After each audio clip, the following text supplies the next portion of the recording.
Eu estava no escorregador com minha filha quando um garotinho correu até mim. O senhor pode me dar a sua filha? Ele perguntou. Atribuí aquilo à típica bobeira de criança e ri. Ela é tudo para mim, garoto. Não dá para simplesmente entregar assim. Mas o menino não riu. Ficou sério, me olhou direto nos olhos e disse com uma calma que me deixou gelado: se o senhor morrer, eu vou ficar triste. O sorriso sumiu do meu rosto. Levantei minha filha nos braços e um arrepio percorreu minha espinha. Eu nunca tinha visto aquele menino antes. Aquele parquinho era um projeto comunitário. Eu conhecia praticamente todas as crianças que brincavam ali, mas aquele rosto era novo. Meu instinto gritou que algo estava errado, como se aquele garoto fosse algum tipo de teste para algo pior. Saí dali às pressas, apertando minha filha contra o peito. Quando chegamos em casa, deixei tudo bem claro. Lily, quero que fique longe daquele parque por um tempo. Se vir aquele menino de novo, não chegue perto. E, pelo amor de Deus, nunca aceite nada dele. Nenhum doce, nenhum brinquedo, nada. Ela só assentiu com os olhos arregalados, sem dizer uma palavra. Alguns dias depois, ela soltou uma bomba. Disse que tinha visto o mesmo menino levando a filha da mulher que cuidava da padaria da esquina. Fiquei sem ar. A mulher se chamava Ann, uma mãe solteira que morava sozinha com a filha Kate. Todos no bairro sabiam que ela passava por dificuldades, então a gente sempre tentava ajudar.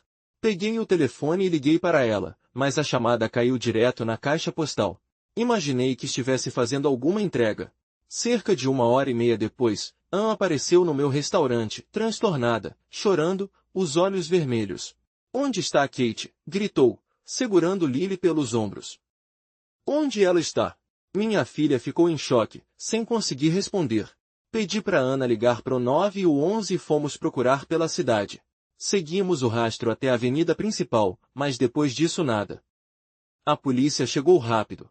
Passei a descrição do menino e usaram as câmeras de segurança próximas. Horas depois, encontraram o garoto. O nome dele era Léo. Quando trouxeram para a delegacia, ele parecia calmo demais. Disse que não tinha feito nada, que nem sabia quem era Kate. Os pais dele juraram que o filho ficou em casa o dia todo, mas as câmeras mostravam outra história. Um dos detetives contou depois que quando Léo percebeu que tinham provas contra ele, murmurou algo que fez o sangue de todo mundo gelar. Eu ainda não tenho 12, então não posso ir para a cadeia, né? A polícia pressionou e ele acabou levando os agentes até uma obra abandonada nos arredores do bairro. Apontou para um buraco pequeno e disse, tá ali. Os policiais começaram a cavar. No fundo havia uma caixa de isopor, daquelas usadas para entregas. Quando abriram, o ar pareceu sumir. Kate estava lá dentro, encolhida, com os olhos abertos e o rosto congelado de medo. Ann desabou no chão. Tentou avançar contra o garoto, mas os policiais a seguraram. Ela gritava, chorava, implorava para deixarem que ela o matasse. Léo apenas observava sem expressão. Mais tarde contou o que tinha feito. Disse que achou o buraco e quis ver como era enterrar algo vivo. Tentou primeiro com um gato, mas o animal escapou. Então decidiu que precisava de algo que não fugisse. Disse que preferia meninas pequenas. Eram mais fáceis de enganar. Usava 2 cadarços amarrados para medir o tamanho das crianças antes de decidir qual serviria pro jogo. Um dos policiais perguntou se ele tinha matado Kate antes. Léo respondeu tranquilo, não, ela entrou sozinha. Eu só tampei. Contou que fez Kate deitar dentro da caixa dizendo que era uma brincadeira. Deu chocolates para ela, dizendo que era um esconderijo secreto. Quando ela entrou, ele colocou uma tábua por cima, empilhou tijolos e começou a jogar terra. Disse que ela começou a se mexer. Então ele subiu na tampa e ficou pisando até que parasse de se mover. Ana desmaiou antes mesmo que ele terminasse o relato. Um dos policiais veteranos, um homem que já tinha visto de tudo, murmurou baixinho. Em todos os meus anos nunca vi um animal assim. Se os pais não estivessem aqui, eu mesmo acabava com esse moleque. Quando a notícia se espalhou, o bairro inteiro entrou em choque.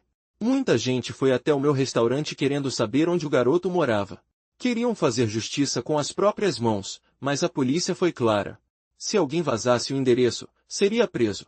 Alguns dias depois, Ana apareceu novamente, os olhos fundos, o rosto pálido. O promotor arquivou o caso, disse chorando. Léo tem menos de 12 anos. Não vai nem a julgamento. Eu fiquei sem palavras. Um garoto assassinou uma criança e não passaria nenhum dia preso. Que tipo de justiça era essa? E o pior, os pais dele nem pediram desculpas, não atenderam às ligações da polícia, fingiram que nada tinha acontecido. Minha esposa tentou confortar Ana levando comida para ela. Somos mães, disse baixinho. Às vezes não há nada que possamos fazer. Mas Anne respondeu com a voz rasgada. Eu ouço a Kate me chamando todas as noites. Ela não vai descansar enquanto ele estiver solto. Naquele momento, percebi que algo dentro dela tinha quebrado. E, de certa forma, dentro de mim também. Durante o velório, o bairro inteiro foi até a padaria dela. Ninguém sabia o que dizer. Era um silêncio pesado, cheio de dor. Um vizinho comentou que talvez Ana devesse ter sido mais cuidadosa. Outras mulheres o repreenderam na hora. Outro homem disse que se fosse o filho dele não esperaria pela polícia. Eu olhei para minha filha brincando perto da porta e algo pareceu errado. Lily estava quieta demais. Quando sorriu, percebi chocolate nos dentes. Ela não podia comer doces. A gente tinha proibido. Onde conseguiu isso, Lily? Perguntei. Um menino me deu. Respondeu o mesmo que levou Kate. Meu sangue congelou. Peguei minha filha no colo e a entreguei para minha esposa. Não a tire da vista nem por um segundo. Saí correndo e juntei alguns vizinhos para procurar Léo. Vasculhamos cada rua, cada canto, mas ele havia sumido. Quanto mais eu pensava, mais o medo virava desespero. E se ele tivesse voltado? E se estivesse planejando fazer o mesmo com minha filha? Naquela noite sentei na cozinha com as mãos tremendo e percebi uma coisa. Se o sistema não ia fazer nada, talvez alguém tivesse que fazer. Depois daquela noite, não consegui mais dormir direito. Ficava ouvindo cada ruído, cada estalo, com medo de que aquele garoto voltasse. Lily dormia entre mim e minha esposa e mesmo assim eu acordava várias vezes só para checar se ela ainda estava lá. Ana também não era mais a mesma. Parou de abrir a padaria por uns dias e quando voltava parecia um fantasma.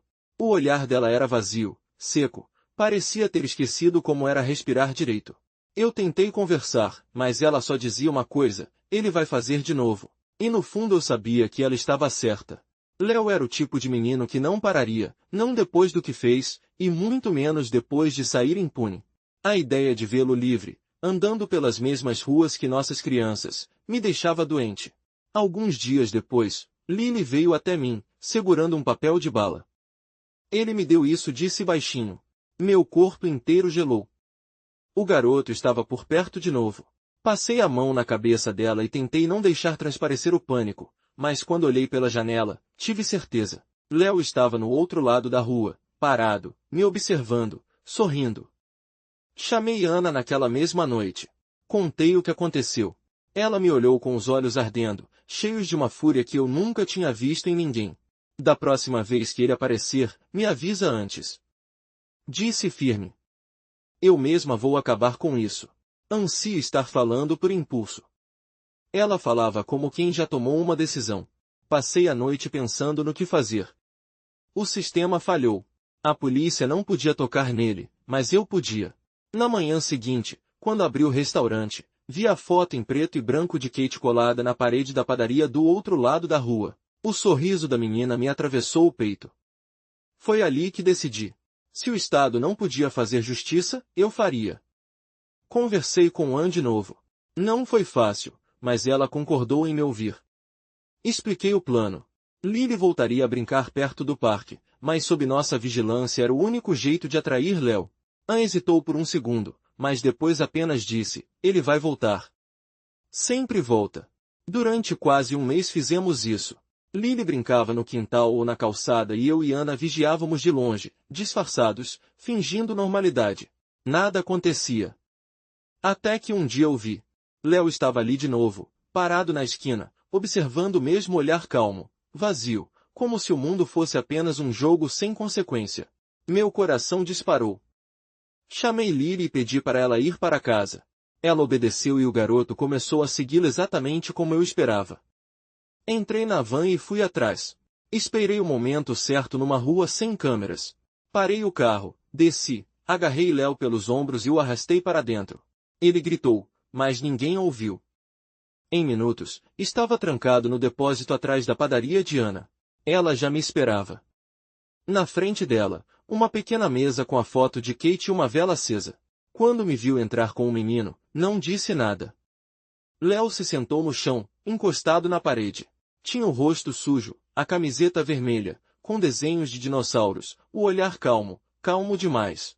Senhor, senhora, disse ele com a voz quase infantil. Como podem fazer isso comigo?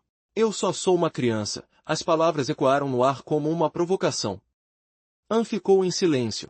Eu também. O menino parecia não ter medo. Olhou para nós como quem observa um experimento. Fiquei ali parado, encarando aquele rosto inexpressivo. O silêncio dele era o que mais me perturbava. Não queremos te machucar, Léo, disse eu com a voz rouca. Mas você precisa falar.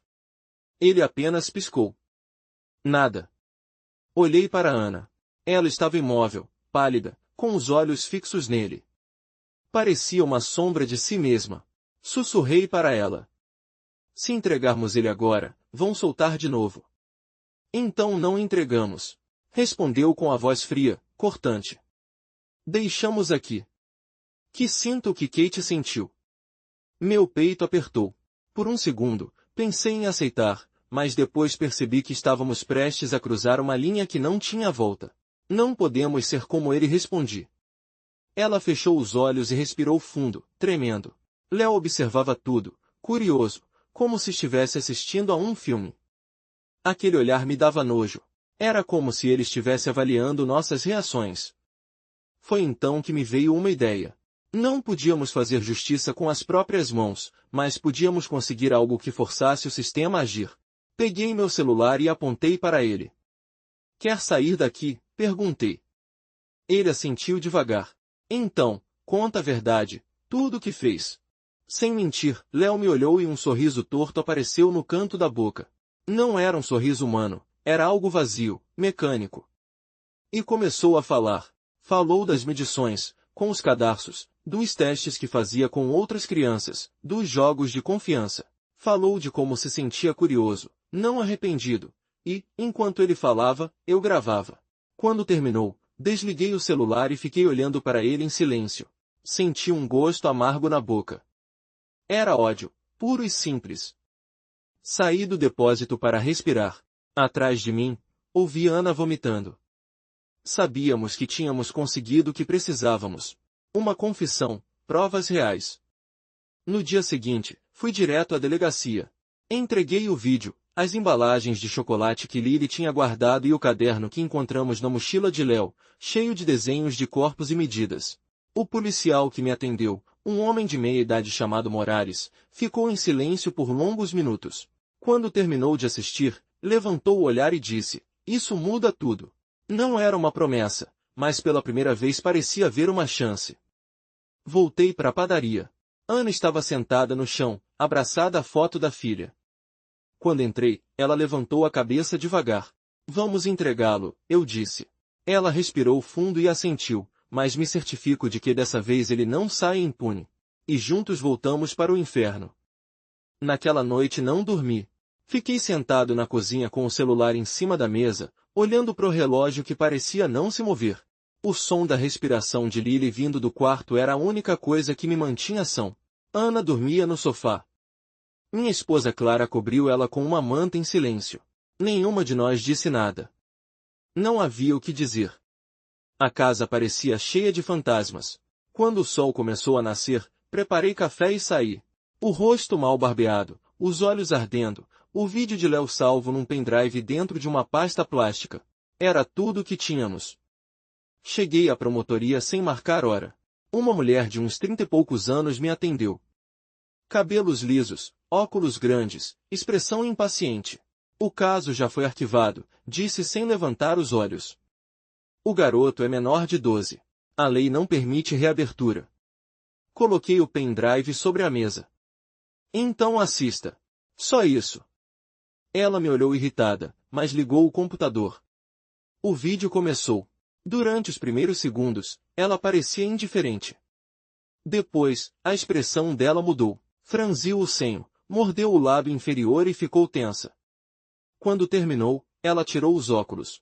O senhor gravou isso? Perguntou. Assenti. E como conseguiu? No momento certo. Respondi seco. Ela ficou em silêncio por uns instantes, depois pegou o pendrive e sumiu por uma porta de vidro fosco. Esperei mais de uma hora sozinho, sentindo o estômago embrulhar. Quando voltou, ela estava acompanhada de um homem alto, de terno cinza e cabelo ralo. Sou o promotor Duarte, disse ele com voz firme. Explicou, com aquele tom burocrático, que a lei ainda protegia Léo por ser menor. Mas a mulher, o nome dela era Emília Barreto, o interrompeu. A base para outra investigação. Negligência grave, falha de cuidado. Podemos responsabilizar os pais.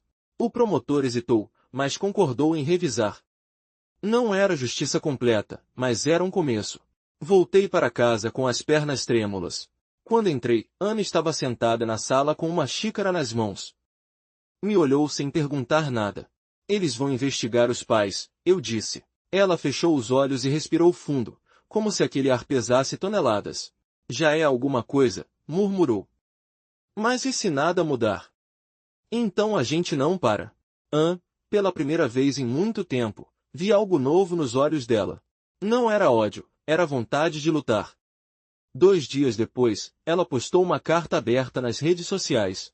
Nada de drama, nada de frases de efeito, só a verdade, que sua filha havia morrido, que o assassino estava solto e que o sistema tinha falhado. A carta se espalhou rápido. Pais, professores, vizinhos, todo mundo começou a compartilhar. Logo o bairro inteiro falava sobre isso. Gente que nunca tinha se manifestado começou a contar histórias. Uma mãe disse que já tinha visto Léo tentando brincar de enterrar brinquedos. Outra contou que o menino convidava as crianças para jogos de esconder. Ninguém tinha dado importância antes. Agora tudo fazia sentido. Uma jornalista local chamada Carla Mendes me procurou. Queria uma entrevista. Por que decidiu falar agora? Perguntou.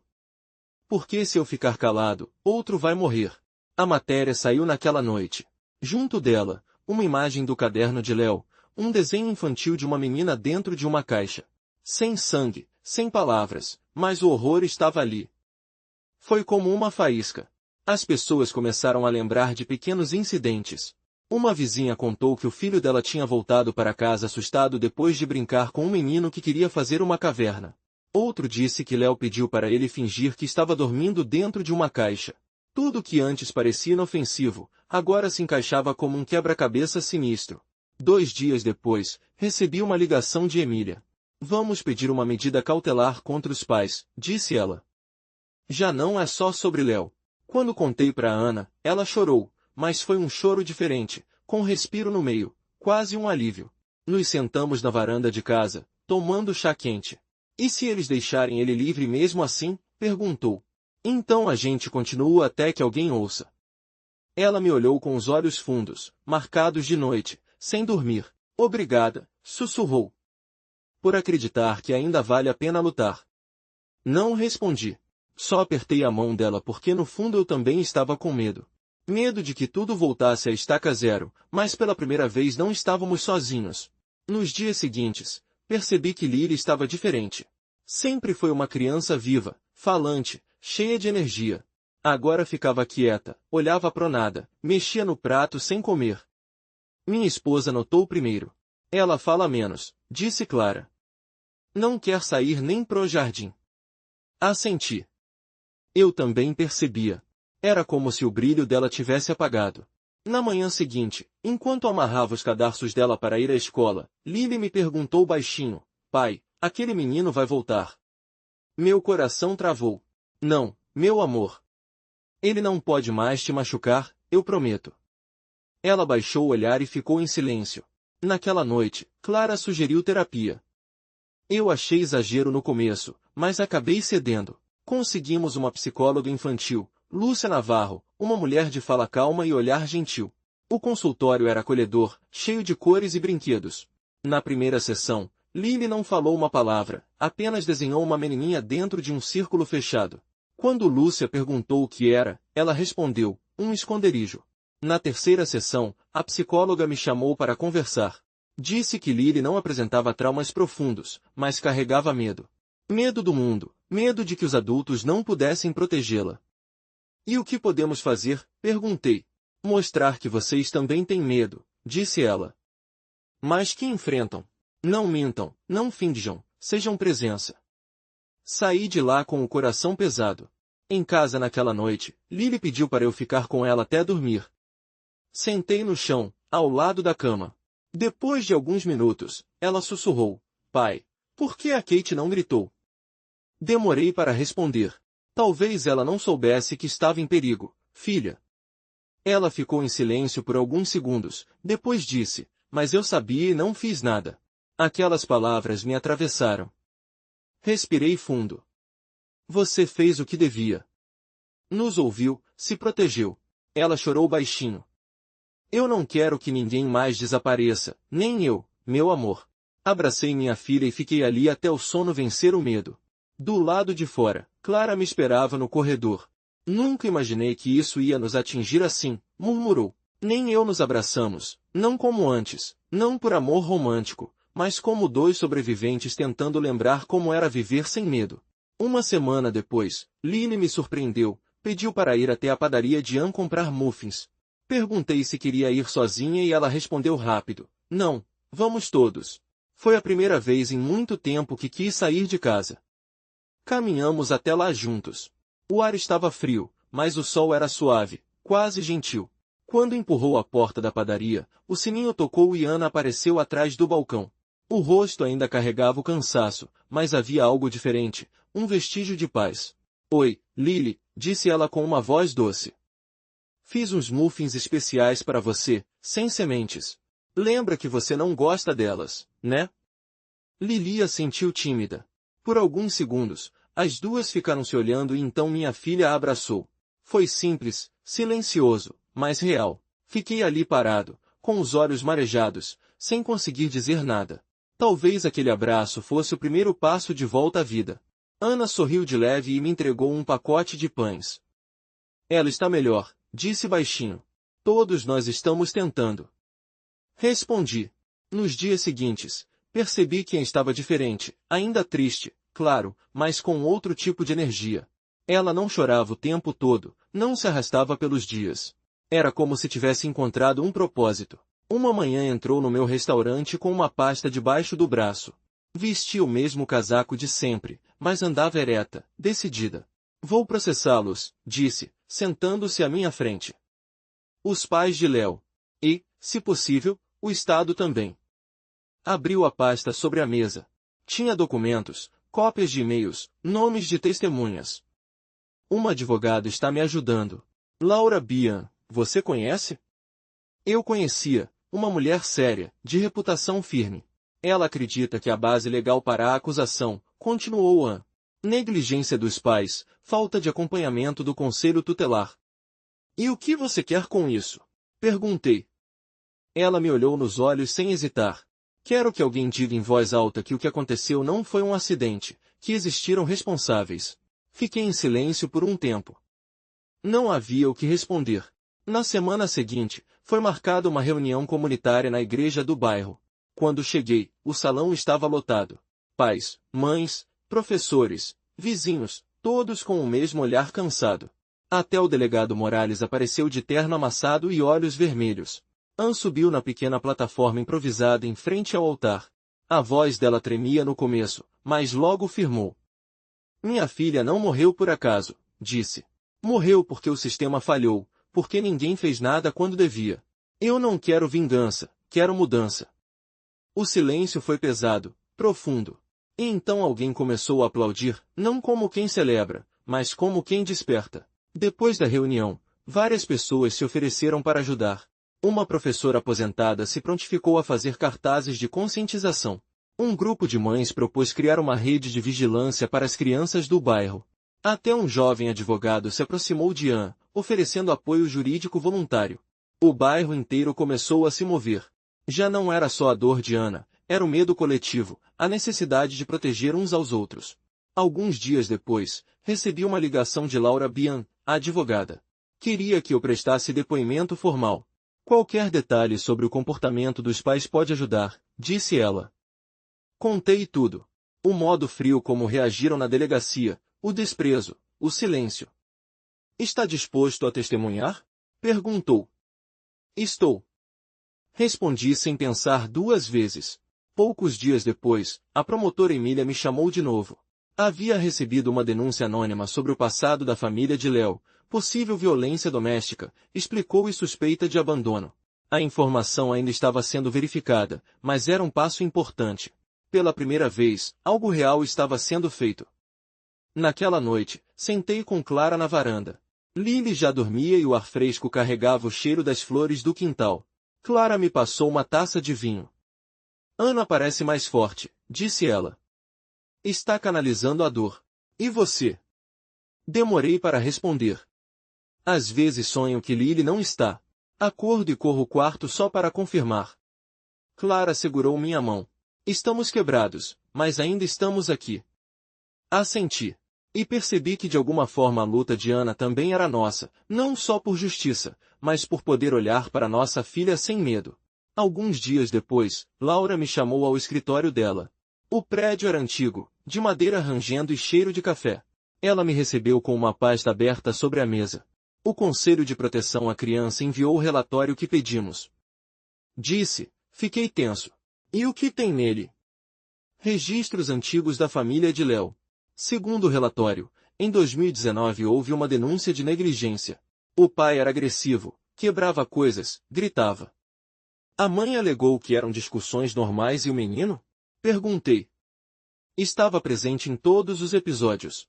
A assistente social relatou comportamento retraído e sinais de ansiedade, mas como não havia marcas físicas, o caso foi arquivado. Minha garganta fechou e ninguém fez nada. Laura balançou a cabeça. Houve outra denúncia em 2021 feita por uma vizinha. Ouviu gritos, choros, mas a família se mudou antes da avaliação. Senti raiva por tudo que poderia ter sido evitado. Agora o promotor está reabrindo os arquivos, disse ela. Se for comprovado abandono ou omissão grave, os pais poderão ser processados formalmente. Saí de lá sem saber se senti alívio ou ódio. Contei tudo para Ana aquela tarde, enquanto ela mexia em uma fornada de pães doces. Ela ouviu em silêncio, depois disse, eu sempre soube que ninguém nasce assim, mas ninguém quis ver o que estava acontecendo com ele. Você está defendendo eles? Perguntei surpreso. Ela negou com a cabeça. Não.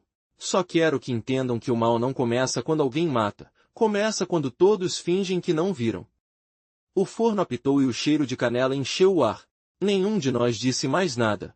Naquela noite, a jornalista Carla exibiu uma nova reportagem na TV local. Falava sobre os antecedentes da família de Léo, sem citar nomes, mas deixando claro que havia um histórico de descuido e violência. As pessoas reagiram com indignação. Antigos vizinhos começaram a contar suas próprias lembranças. Uma mulher de cabelos grisalhos disse que via o menino trancado por horas na varanda. Outra lembrava de ouvi-lo sussurrando sozinho, como se falasse com alguém invisível. De repente, tudo parecia se encaixar, não para justificar, mas para explicar. E essa diferença era essencial. Nessa mesma noite, Clara me perguntou enquanto preparava chá. Você acha que teria sido diferente se ele tivesse tido ajuda? Não sei, respondi, mas ninguém tentou descobrir. Ela me olhou séria. A dor cria monstros, mas o abandono os alimenta. Fiquei pensando nisso por muito tempo e percebi que o que mais assustava não era Léo, mas o fato de o mundo ter deixado ele chegar até ali. Foi numa terça-feira que o telefone tocou. Do outro lado da linha, a promotora Emília Barreto falava com voz firme, mas controlada. Já assinamos a medida cautelar. Léo será retirado da casa dos pais. Por um momento, não consegui responder. O que isso significa exatamente? Perguntei que ele vai ser levado a uma instituição de avaliação infantil sob custódia do Estado. Psicólogos, psiquiatras e assistentes sociais vão acompanhá-lo. Os pais não poderão chegar perto sem autorização judicial. Fiquei em silêncio, olhando pela janela do restaurante. Na calçada, algumas mães conversavam enquanto as crianças brincavam. Por meses, aquele simples homonimo de medo. Agora, pela primeira vez, soava como algo normal. E os pais? Perguntei. Serão investigados formalmente por negligência e omissão grave, respondeu Emília. Se houver provas suficientes, podem perder a guarda definitiva. Agradeci e desliguei. Mas continuei ali parado, tentando processar a informação. Depois peguei o casaco e fui até a padaria de Ana. Ela estava servindo café a uma cliente. Quando me viu, percebeu de cara que algo tinha mudado. Esperou a mulher sair e me chamou para trás do balcão. O que aconteceu? Perguntou. Tiraram Léo da casa. Está sob custódia do Estado. Anne se encostou na parede. Por um instante achei que fosse desmaiar, mas ela não chorou. Fechou os olhos e respirou fundo, longa e lentamente. E agora? Perguntou num fio de voz. Agora eles vão avaliá-lo, ver o que precisa, se deve ser internado, acompanhado. Engoli seco. Mas ele não vai voltar aqui. Ela assentiu. O rosto dela estava pálido, mas havia algo novo ali. Alívio. Não felicidade, não paz, mas a primeira rachadura na dor. Naquela noite, Emília me chamou para acompanhar o cumprimento da ordem. Não podia falar, nem filmar, só observar. A casa de Léo ficava na periferia da cidade, um prédio baixo, com as paredes descascadas e o portão enferrujado. Quando o carro da equipe chegou, o pai saiu gritando da varanda. Era um homem magro, com barba rala e olhar descontrolado. A mãe chorava, vestida com uma camisola manchada, repetindo que tudo era um erro. Léo apareceu atrás deles. Trazia uma mochila nos ombros. Não chorava, não resistia, apenas desceu as escadas e entrou na van branca. Ninguém precisou empurrar. Ninguém precisou tocar nele. Ele simplesmente foi. Assistia tudo de dentro do carro de Emília. Ela fazia anotações em silêncio. Eu só conseguia olhar pro vazio. De volta ao bairro, passei pela praça. As crianças brincavam no escorregador e entre elas estava Lily. Construía um castelo de areia com uma paz que eu não via há meses. Minha esposa Clara observava de um banco enrolada num cobertor fino. Quando me viu, acenou com a mão. Respondi com um aceno fraco e um sorriso que, pela primeira vez, era sincero. Pouco depois, Ana chegou com um saco de cookies caseiros, sentou ao lado de Clara e ofereceu aos pequenos.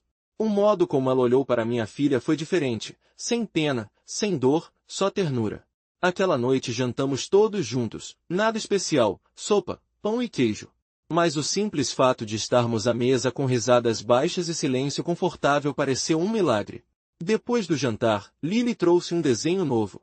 Era uma menina de vestido branco num parque cheio de flores e balões coloridos. Quem é, querida? Perguntei. É a Kate, respondeu. Mas agora ela tá feliz. Clara sorriu e acariciou o cabelo dela. Ana não disse nada, só olhou pro papel com os olhos marejados e pela primeira vez sorriu de verdade. Percebi ali que às vezes a justiça não vem de cima para baixo, vem de dentro, de uma mãe que não desiste, de uma comunidade que resolve cuidar. Os dias começaram a se estender. O sol parecia voltar a entrar nas casas. O cheiro de pão fresco da padaria de Ana enchia a rua todas as manhãs. Meu restaurante voltou a ter risadas. Lily voltou a cantar enquanto desenhava pequenas coisas, mas que significavam tudo.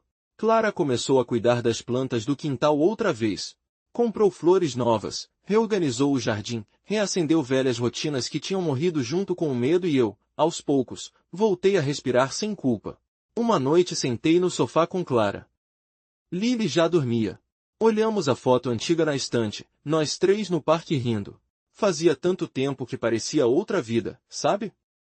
Disse Clara, encostando a cabeça no meu ombro. Ainda dói. Eu sei, mas também é bom saber que a gente sobreviveu. Fiquei quieto por um tempo. Depois respondi, sobrevivemos e seguimos. Ela riu baixinho. Isso parece coisa de filme, talvez. Mas é a verdade. Ficamos assim em silêncio, assistindo o tempo passar sem pressa. E pela primeira vez desde o início de tudo, eu acreditei que a vida podia voltar a ser vida. Algumas semanas depois, recebi uma ligação inesperada. Era Emília, a promotora. Léo foi transferido, disse ela, para um centro especializado em menores com distúrbios de comportamento. Fiquei em silêncio, sem saber o que sentir. Por que está me contando isso? Perguntei porque o conselho quer registrar testemunhos de pessoas que tiveram contato direto com ele. Talvez ajude na avaliação. Fez uma pausa. Você gostaria de vê-lo? A pergunta me atingiu como um soco. Eu não como pai da vítima, nem como acusador, explicou, apenas como observador. Demorei um dia inteiro para decidir. Clara não opinou, apenas me abraçou antes que eu saísse. Por outro lado, foi direta. Se você for, não vá buscar respostas. Às vezes as respostas só machucam mais. O centro ficava a 1 hora da cidade, um prédio baixo, de muros lisos e jardins bem cuidados. Não havia grades nem cercas, mas o silêncio pesava no ar. Uma psicóloga chamada Belém, uma mulher de cabelos grisalhos e olhar calmo, me recebeu. Aqui não tratamos Léo como criminoso, disse enquanto andávamos por um corredor de paredes claras. Não porque negamos o que ele fez, mas porque legalmente ele ainda é uma criança. Entramos numa sala de observação com um vidro espelhado. Do outro lado, Léo estava sentado no chão desenhando. Usava um moletom azul e tinha o cabelo mais curto. Parecia menor do que eu lembrava. E mais vazio. Ele fala com vocês? Perguntei às vezes, respondeu Belém. Mas só quando quer. Não responde bem à autoridade, mas conversa quando acha que está no controle. Ficamos observando em silêncio. De repente, ele largou o lápis, foi até uma prateleira e pegou um boneco de pano, deitou o boneco de bruços e colocou um livro em cima. Fez tudo com uma calma perturbadora. Belém anotou algo na prancheta. Ele repete padrões, explicou, recria o que fez, mas sem emoção. É como se estivesse testando limites. Meu estômago se revirou. Há chance de mudança? Perguntei. Ela me olhou com uma mistura de cansaço e empatia. Há chance de controle, de ensino, de contenção, mas empatia. Isso é outra história. Fez uma pausa.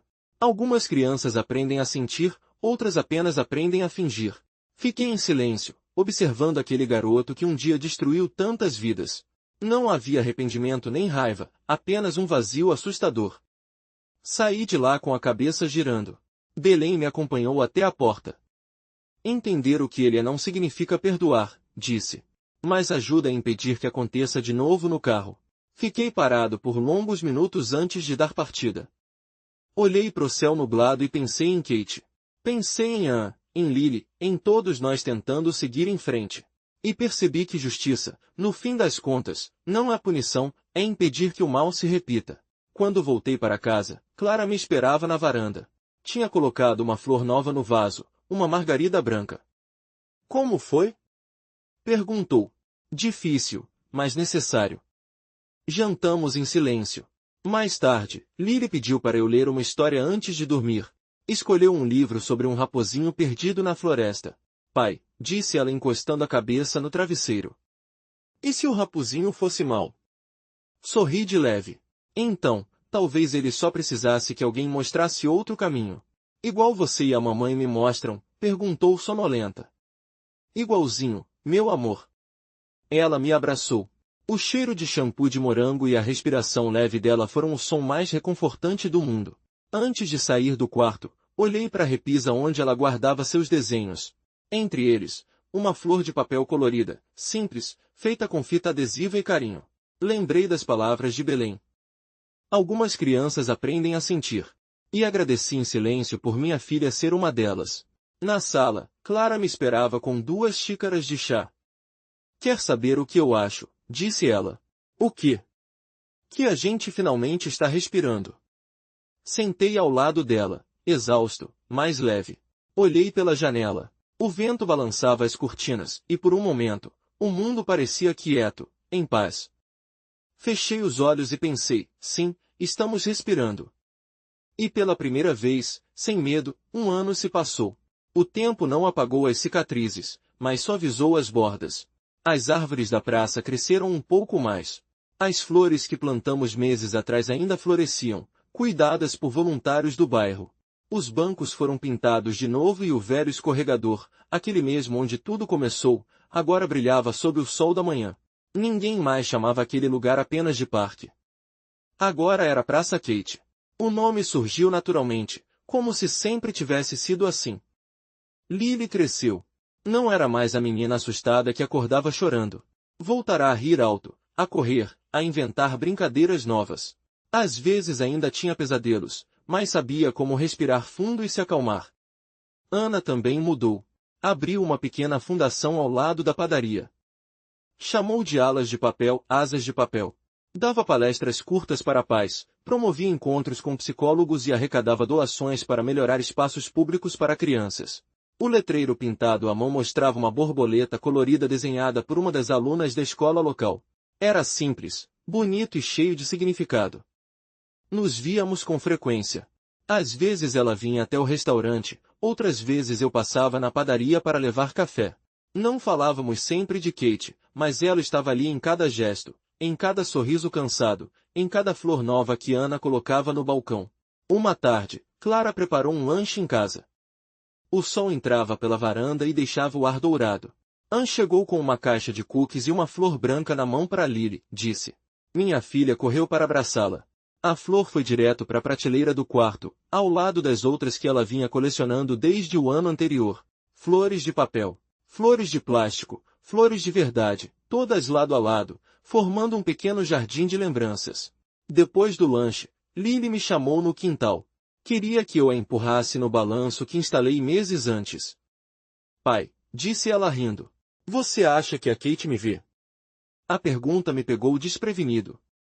Fiquei em silêncio por um segundo. Acho que sim, respondi. E acho que ela está feliz de te ver sorrindo de novo. Lily assentiu satisfeita e continuou balançando, o vento batendo nos cabelos dela como um sopro de vida. Observei por alguns minutos com o peito cheio de algo que fazia tempo que eu não sentia. Calma.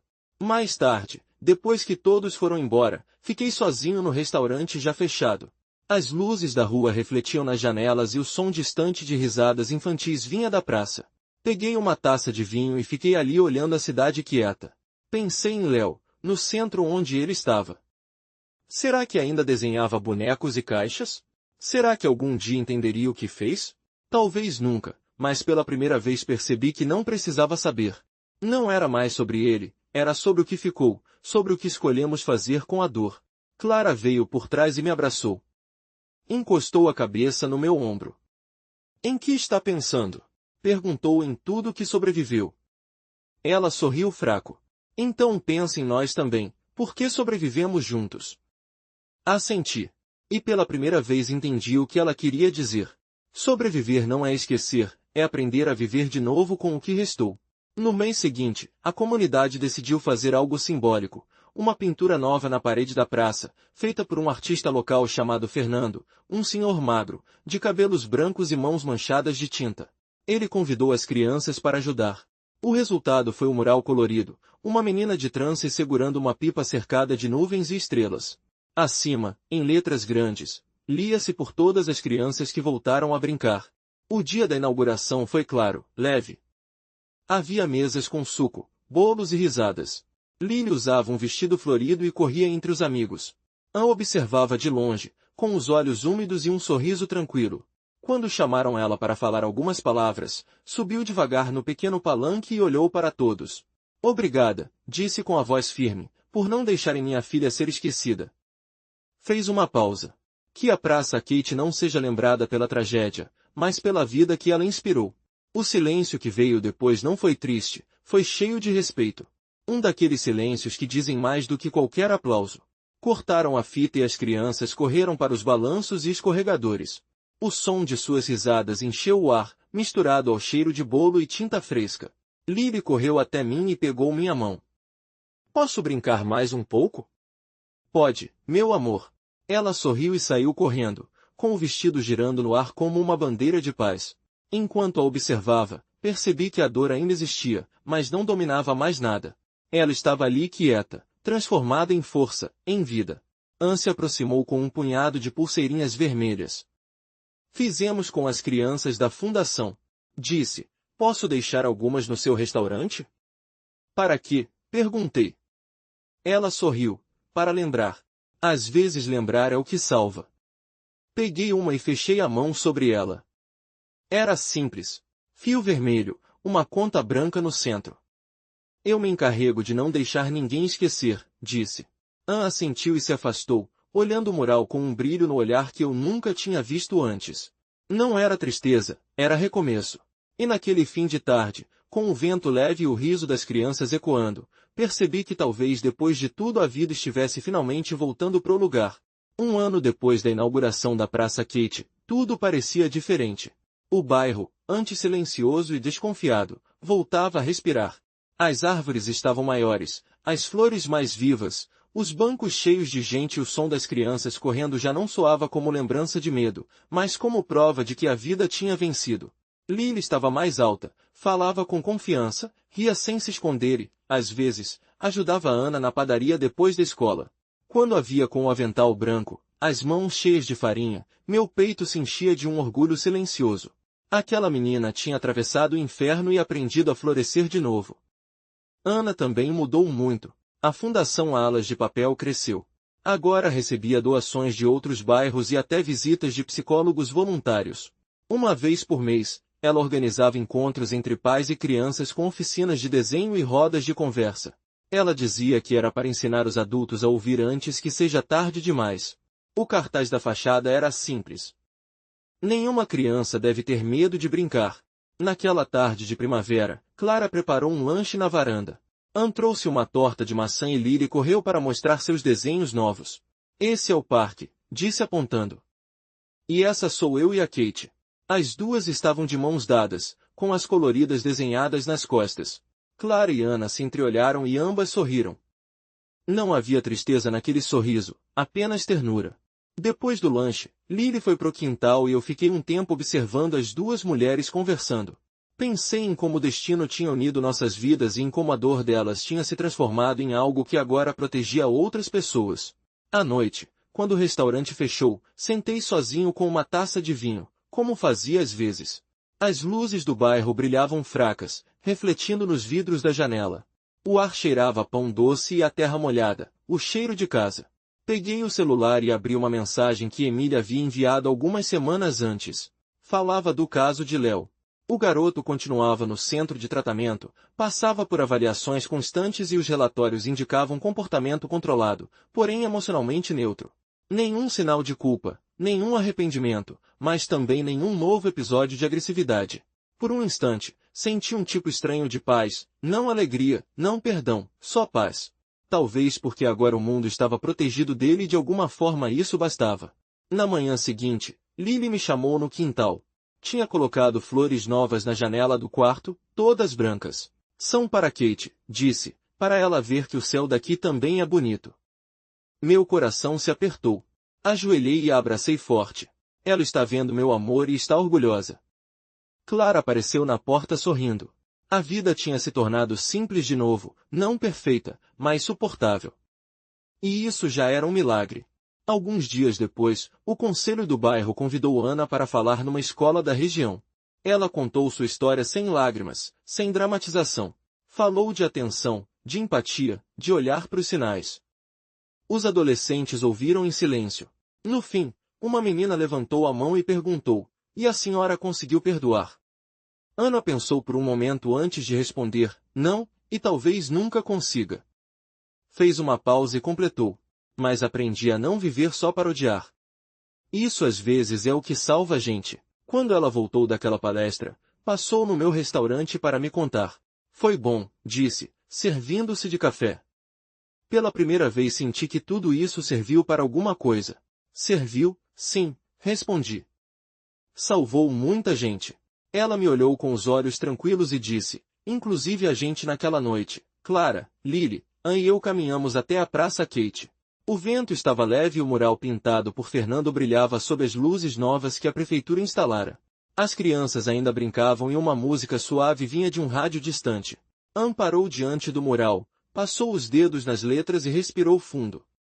"Finalmente parece paz", murmurou Lily e correu até os balanços. Clara segurou minha mão e ficamos ali observando sem precisar dizer nada. O mundo seguia em frente, como devia ser, com dor, mas também com vida, com lembranças, mas também com esperança.